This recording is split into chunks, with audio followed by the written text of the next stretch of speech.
बिस्मिल्लाहिर्रहमानिर्रहीम। आज का जो हमारा टॉपिक है न्यूट्रिशन एंड डाइजेशन चैप्टर में से मेमोरियन डाइजेस्टिव सिस्टम में फेरेंक्स, एसोफेगस, स्टमक और इंटेस्टाइन का रोल है, जो आज हमने डिस्कस करना है। वन बाय वन हम जो है डिस्कशन स्टार्ट करते हैं। इसमें सबसे पहले हम बात करेंगे कि मेमोरियन डाइजेस्टिव सिस्टम में लास्ट टाइम जो हमने डिस्कस किया था ओरल कैविटी का, कि उसने खुराक को सिलेक्ट करके उसको जो है वो माइस्ट करके उसको बोलस की फॉर्म में कन्वर्ट करके उसको स्वेलो किया। फेरिंग्स तक हमने ये बात की थी। अब खुराक फेरिंग से लेके इंटेस्टाइन तक उसके साथ क्या होगा उसको हम डिस्कस करते हैं। जो फेरिंग्स है that is the common pathway for the digestive canal as well as respiratory tract. दोनों के लिए ये कॉमन है, डाइजेस्टिव और रेस्पिरेटरी के लिए। जो एपिग्लॉटिस है वो ग्लॉटिस को पार्शली कवर करता है, जो कि अपर एंड ट्रेकिया का, ताकि स्वेलिंग के दौरान ये जो बॉलस है ये ट्रेकिया में ना जाए। स्वेलिंग का प्रोसेस होता है, ये जो लेरिंग्स है that move upward, tongue move backward, epiglottis जो है वो कवर कर देता है ग्लॉटिस को। खुराक जो है वो एसोफेगस की जानब जाती है, एसोफेजियल स्फिंक्टर ओपन होता है और ओपन होकर खुराक जो है वो एसोफेगस में चली जाती है, बोलस एसोफेगस में मूव कर जाता है और वहां पर पेरिस्टालसिस के जरिए ये आगे प्रोपेल हो। फेरेंक्स या एसोफेगस में डाइजेशन से रिलेटेड कोई प्रॉपर रोल नहीं है, स्वाय इसके कि ये ओरल कैविटी और स्टमक के दरमियान एक लिंक के तौर पर काम कर रहा है। ठीक है, बोलस के स्टमक की जानब भेजने के लिए इसका रोल है एसोफेगस में। अब ये जो बोलस है मूव करता हुआ स्टमक की जानब जाएगा। स्टमक के उस एंड पे जो एसोफेगस की जानब है वहां पर कार्डियक स्फिंक्टर है। कार्डियक स्फिंक्टर ओपन होगा और खुराक स्टमक के अंदर चली जाएगी, जो एक मस्कुलर सैक है, डिस्टेंसिबल है, इलास्टिक है, मतलब फैल सकती है। तीन मेन काम है स्टमक के। ये बोलस को रिसीव करता है, ठीक है, उसको स्टोर करता है, मिक्स करता है। स्टमक में एंजाइम्स खारिज होते हैं, म्यूकस खारिज होती है, HCl खारिज होता है, जिसका काम डाइजेशन ऑफ प्रोटीन में रोल प्ले करना है।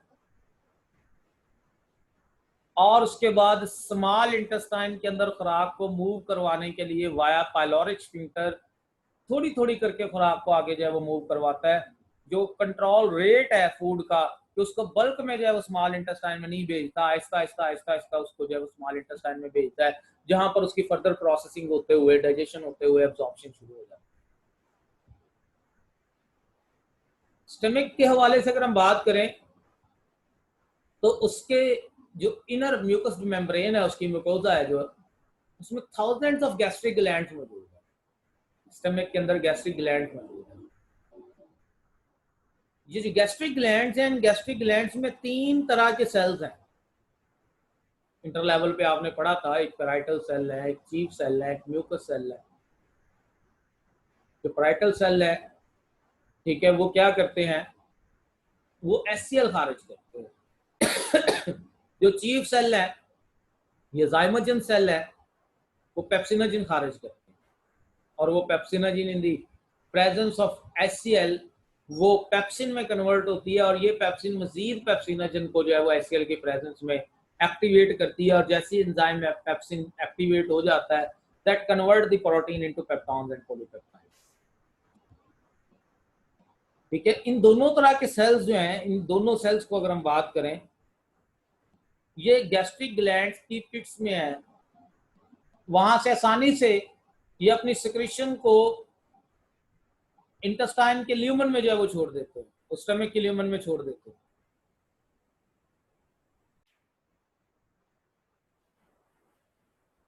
जो म्यूकस मेम्ब्रेन का सरफेस है at the opening of this gland, gastric gland, वहां पर म्यूकस सेल्स मौजूद है और ये म्यूकस सेल्स क्या करते हैं, ये म्यूकस सेल्स म्यूकस खारिज करते हैं जो कि प्रोटेक्ट करता है स्टमक को एचसीएल से और डाइजेस्टिव एंजाइम से। जो अपर गैस्ट्रोइंटेस्टाइनल ट्रैक्ट का सरफेस है जिसमें एसोफेगस और माउथ आ जाता है, वो थिन म्यूकस लेयर रखता है, उसमें म्यूकस सेल लेयर थिन है, लेकिन स्टमक के अंदर थिक म्यूकस है। यही वजह है कि अगर वोमिट वगैरह हो तो हमें एसोफेगस के अंदर जब वो जलन फील होती है, या हार्ट बर्निंग हो, जब पायरोसिस हो, तब भी जो है वो इसमें हमें फील हो रहा होता है कि जैसे जलन हो रही है एसोफेगस के अंदर, सीने में जलन हो रही है। तो उसकी वजह यह है कि एसोफेगस की जो लेयर है, म्यूकस लेयर, वो थिन है।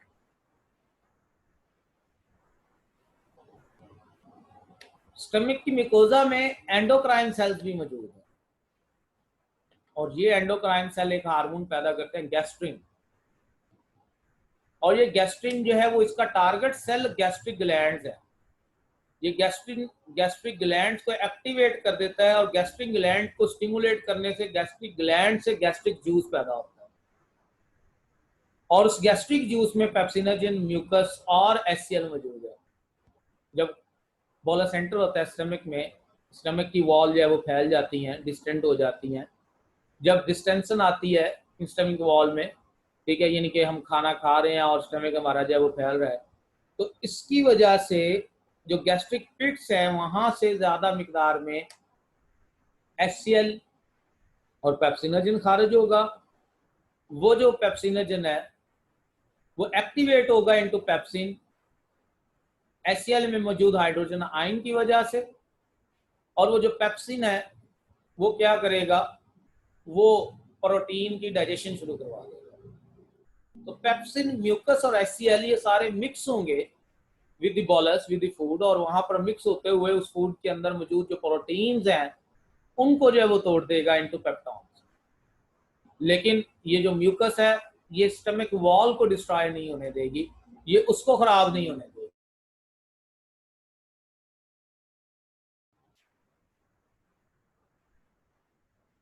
खाना खाने के तकरीबन 3 से 4 घंटे बाद, ठीक है, जो स्टमक है उसके अंदर सारी जो फूड है जो बोलस की फॉर्म में उसमें गई थी वो अच्छी तरह से मिक्स हो जाती है सारी गैस्ट्रिक जूस के साथ, और वो बन जाता है एक semi liquid mass that is called as chyme. ठीक है, वो काइम में कन्वर्ट हो जाता है, और ये काइम जो है वो पाइलोरिक स्फिंक्टर के थ्रू, ये काइम पाइलोरिक स्फिंक्टर के थ्रू थोड़ी थोड़ी करके स्मॉल इंटेस्टाइन में जाती है। जब स्टमक बिल्कुल एम्प्टी हो जाता है, तकरीबन जो पेरिस्टाल्टिक वेव्स हैं वो रुक जाती हैं, लेकिन जब खाना खाए हुए कोई तकरीबन 10 घंटे गुजर जाए, काफी देर गुजर जाए, तो फिर दोबारा ये पेरिस्टाल्टिक वेव्स जब वो प्रोड्यूस होती हैं लो ब्लड ग्लूकोज लेवल की वजह से, और इनको हम नाम देते हैं हंगर पेन्स का। ठीक है, और ये बेसिकली जो है वो इसमें हमें फील करवा रही होती है कि अब हमारी बॉडी को न्यूट्रिएंट्स की मजीद जरूरत है। ये आपके सामने सेक्शन दिखाया गया स्टमक वॉल का। ये एक स्टमक, उसमें एसोफेगस से खुराक आ रही है, कार्डियक स्फिंक्टर है, ये सारी इसकी बॉडी है, फंडस कहलाती है उसकी। ठीक है, अपर रीजन जो है वो इसमें अगर हम बात करें, ये जो डोम लाइक ऊपर बन गया ये फंडल रीजन है, फंडस है, बाकी सारी ये बॉडी है। ठीक है, फिर ये पाइलोरिक रीजन है, और आगे पाइलोरिक स्फिंक्टर से आगे फिर ड्यूडेनम स्टार्ट हो जाती है। अब खुराक आती है अंदर, ये सारी बॉडी के अंदर जो है वो रहती है। अगर हम इसके किसी एक हिस्से को काट के, उस सेक्शन को काट के बड़ा करके देखें, तो पता चलेगा कि इसमें स्टमक वॉल में ये बेशुमार हमारे पास ये गैस्ट्रिक पिट्स मौजूद है। ये देखिए, ये गैस्ट्रिक पिट्स जिसकी ऊपर जो है ये ऊपर से सुराख है, अंदर ये डीप जा रही है। ये देखिए, ये ऊपर एक सुराख लग रहा है लेकिन अंदर ये डीप जा रहा है। ये देखिए, ये एक गैस्ट्रिक पिट है, सुराख है, और ये अंदर अगर हम डीप देखें तो इसमें मौजूद है सेल्स। कौन कौन से सेल्स हैं कि इसमें चीफ सेल भी हैं, इसमें पैराइटल सेल भी हैं।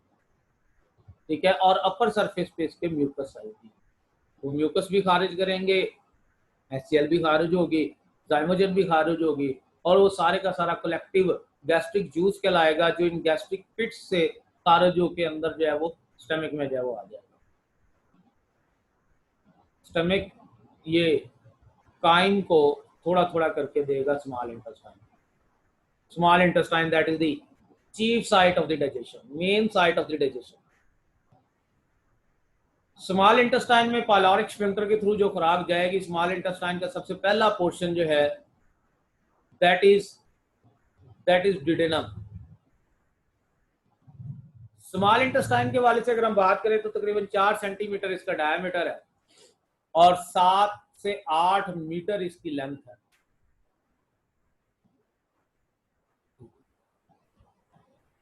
It is intermediate in length between the small intestine of typical carnivores and herbivores of the similar size। ठीक है, अगर हम देखें ह्यूमन चूंकि ओमनीवोर है तो ओमनीवोर की निस्बत हर्बीवोर और कार्निवोर की इंटेस्टाइन की लेंथ के दरमियान में ये इंटरमीडिएट है। Length of the small intestine वो टोटल रिलेट करती है surface area available for the absorption of nutrients. जितना सरफेस एरिया ज्यादा करना होगा लेंथ बढ़ती जाएगी, और ना सिर्फ लेंथ बढ़ेगी बल्कि इसके अंदर जो फोल्ड्स हैं वो बढ़ते जाएंगे और उन फोल्ड्स के ऊपर जो प्रोजेक्शंस हैं वो बढ़ती जाएंगी। उसके ऊपर विलाय की तादाद और माइक्रो विलाय की तादाद वो उतनी ज्यादा।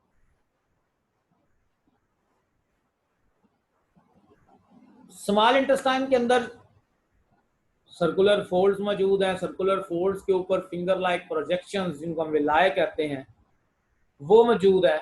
ये इनर मोस्ट लेयर पर म्यूकोजा की जानब मौजूद है और उसमें भी आगे सिंपल कॉलमनर एपिथेलियल सेल्स हैं, सिलिएटेड कॉलमनर एपिथेलियल सेल्स हैं, जिसके ऊपर वो जो मौजूद सीलिया हैं वो एक्ट एज माइक्रोविलाय, वो माइक्रोविलाय की तरह जो वो काम करते हैं। ठीक है, तो माइक्रोविलाय और विलाय इनका जो काम है वो एरिया को बढ़ाना है। कितना एरिया को बढ़ाना है? अगर हम ह्यूमन की बात करें तो ह्यूमन स्मॉल इंटेस्टाइन का जो टोटल सरफेस एरिया है वो तकरीबन 300 मीटर स्क्वायर है, जो कि टेनिस कोर्ट जितने साइज का है। पहला पार्ट ड्यूडेनम है स्मॉल इंटेस्टाइन का, जिसका फंक्शन डाइजेशन में है। दूसरा पार्ट जो है वो जिजिनम है और तीसरा पार्ट जो है वो इलियम है। और जिजिनम और इलियम दोनों ही एब्जॉर्प्शन के अंदर अपना रोल प्ले करता है, लेकिन जिजिनम में साथ साथ डाइजेशन भी हो रही है। ड्यूडेनम के हवाले से अगर हम बात करें तो उसमें बहुत ज्यादा डाइजेस्टिव एंजाइम्स जो कि बेसिकली ड्यूडेनल मेकोजा से खारिज हो रहे हैं। ठीक है, एंजाइम्स मौजूद है। पेंक्रियाज से पेंक्रियाटिक जूस और लिवर से बाइल वो भी यहाँ पर आके ड्यूडेनम में खारिज हो रही है। तो इन एंजाइम्स की मौजूदगी में जो पेंक्रियाटिक जूस में आए हैं, जो इस ड्यूडेनल या इंटेस्टाइनल ग्लैंड जो मौजूद थे, ड्यूडेनल ग्लैंड जो मौजूद थे, जो उनसे खारिज के नतीजे में, ठीक है, जो इंटेस्टाइनल जूस में मौजूद है एंजाइम्स, उनकी मदद से कार्बोहाइड्रेट्स की, प्रोटीन्स की डाइजेशन यहाँ कंप्लीट हो जाएगी और मोस्ट ऑफ लिपिड्स की डाइजेशन भी तकरीबन हो जाएगी, स्टार्ट हो जाएगी ड्यूडेनम में और कंप्लीट हो जाएगी। जिजिनम और इलियम वो एब्जॉर्प्शन ऑफ फूड भी करेंगे, खासतौर पर जो एंड प्रोडक्ट्स हैं, अमाइनो एसिड्स हैं, सिंपल शुगर्स हैं, फैटी एसिड्स हैं, ग्लिसरॉल है, न्यूक्लियोटाइड है, वाटर है, इन सबको एब्जॉर्ब किया जाए। एब्जॉर्प्शन में दोनों चीजें इन्वॉल्व होंगी। Much of absorption involve active transport and sodium dependent ATPase pump. ठीक है, तो दोनों तरह की इसमें पैसिव भी कुछ होगी लेकिन ज्यादा एक्टिव में है वो एब्जॉर्प्शन जो वो होनी है स्मॉल इंटेस्टाइन। स्मॉल इंटेस्टाइन के अंदर जो शुगर्स और अमाइनो एसिड्स हैं, ठीक है, they are absorbed into capillaries directly villi के अंदर ही। और जो फैटी एसिड्स हैं that will enter into epithelial cells of villi और वहां पर वो रिकम्बाइन होके ग्लिसरॉल के साथ बनाएंगे ट्राइग्लिसराइड्स विलाई के अंदर जाकर। ये जो ट्राइग्लिसराइड्स हैं इनके साथ प्रोटीन अटैच होगी और छोटे छोटे ड्रॉपलेट्स बनेंगे जिनको हम कहते हैं काइलोमाइक्रॉन्स। और ये काइलोमाइक्रॉन्स ये लेक्टियल में दाखिल होंगे जो कि एक लिम्फ वेसल है विलाई के अंदर, ये दरमियान में लेक्टियल। ठीक है, अब लिम्फेटिक सिस्टम में ये दाखिल होके, आपको पता है लिम्फेटिक सिस्टम अल्टीमेटली लिम्फ को ब्लड में जो है वो दाखिल कर देता है। तो ये अल्टीमेटली ब्लड स्ट्रीम का हिस्सा बनेंगी। इसका मतलब है there is no direct absorption of liquid but indirect absorption. जो ऑर्गेनिक मॉलिक्यूल्स हैं स्मॉल इंटेस्टाइन में वो एब्जॉर्ब हो जाएंगे, ठीक है। वाटर और डिजॉल्व मिनरल्स और आयंस उनकी भी जो है वो एब्जॉर्प्शन साथ साथ जो है वो चलेगी। स्मॉल इंटेस्टाइन जो है वो डेली बेसिस पे तकरीबन 9 लीटर के करीब पानी एब्जॉर्ब करती है और बाकी जो है वो लार्ज इंटेस्टाइन एब्जॉर्ब करती है। तो ये देखें स्मॉल इंटेस्टाइन के अंदर आपको बेशुमार सर्कुलर फोल्ड्स नजर आ रहे हैं। हम उन सर्कुलर फोल्ड में से एक फोल्ड को ये बड़ा करके देखें, ये देखें फोल्ड के ऊपर बेशुमार प्रोजेक्शंस हैं, ठीक है। हम उन प्रोजेक्शंस में से एक एरिया को बड़ा करके देखें, इनके ऊपर जो फिंगर लाइक प्रोजेक्शंस हैं, ठीक है, इनको हम विलाई कहते हैं। कि विलाई को बड़ा करके देखें तो विलाई जो फिंगर लाइक प्रोजेक्शन है that is made up of columnar epithelium. और ये कॉलमनर एपिथेलियम की अगर हम किसी एक सेल को बड़ा करके देखेंगे, उस एक सेल की शेप ऐसे है, उस एक सेल के ऊपर ये बेशुमार माइक्रोविलाई, ये सेल है और ये उसके ये माइक्रोविलाई। उसके अलावा इसमें ब्लड वेसल्स भी हैं और ये लिम्फ वेसल दरमियान में ये लेक्टियल भी। स्मॉल इंटेस्टाइन में से मैक्सिमम एब्जॉर्प्शन होगी और एब्जॉर्ब होके जो एब्जॉर्ब नहीं हो सकी स्मॉल इंटेस्टाइन में वो जाएगी आगे लार्ज इंटेस्टाइन में। तो लार्ज इंटेस्टाइन के अंदर सर्कुलर फोल्ड्स उस तरह से नहीं है, विलाई माइक्रोविलाई उस तरह से नहीं है, सरफेस एरिया उसका स्मॉलर है। स्मॉल इंटेस्टाइन इलियोलिक स्फिंक्टर के जरिए लार्ज इंटेस्टाइन में ओपन होगी at a point that is called as caecum, जो कि एक ब्लाइंड सैक की सूरत में है।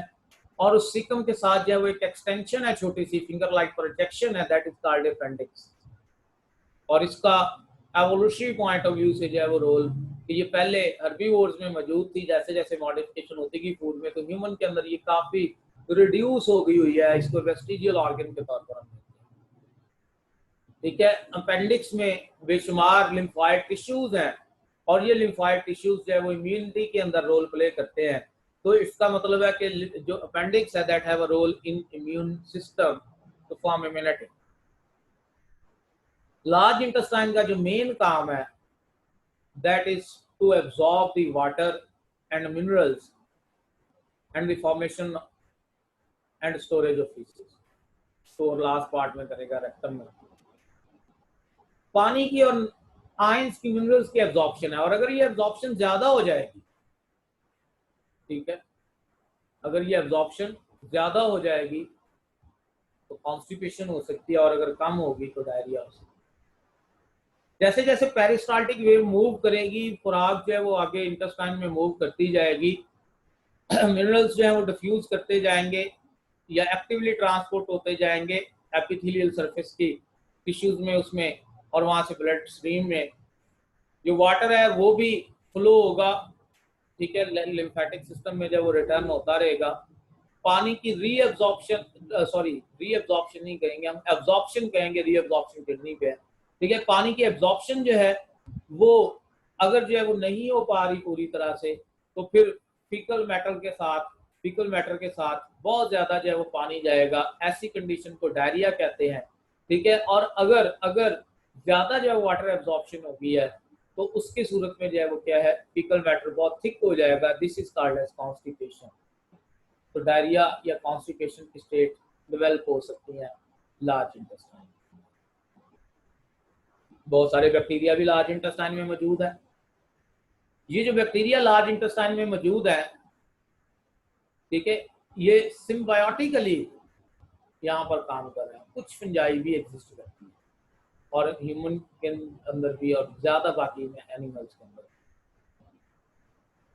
ये फीड करेंगे रेजिड्यू के ऊपर और उसकी फर्दर ब्रेकडाउन करेंगे, गैसेस बनेंगी, उसके नतीजे में कुछ ऑर्गेनिक मॉलिक्यूल बनेंगे, वेस्ट प्रोडक्ट भी बनेंगे, और इसके बदले में ये अमाइनो एसिड और विटामिन के प्रोड्यूस करेंगे।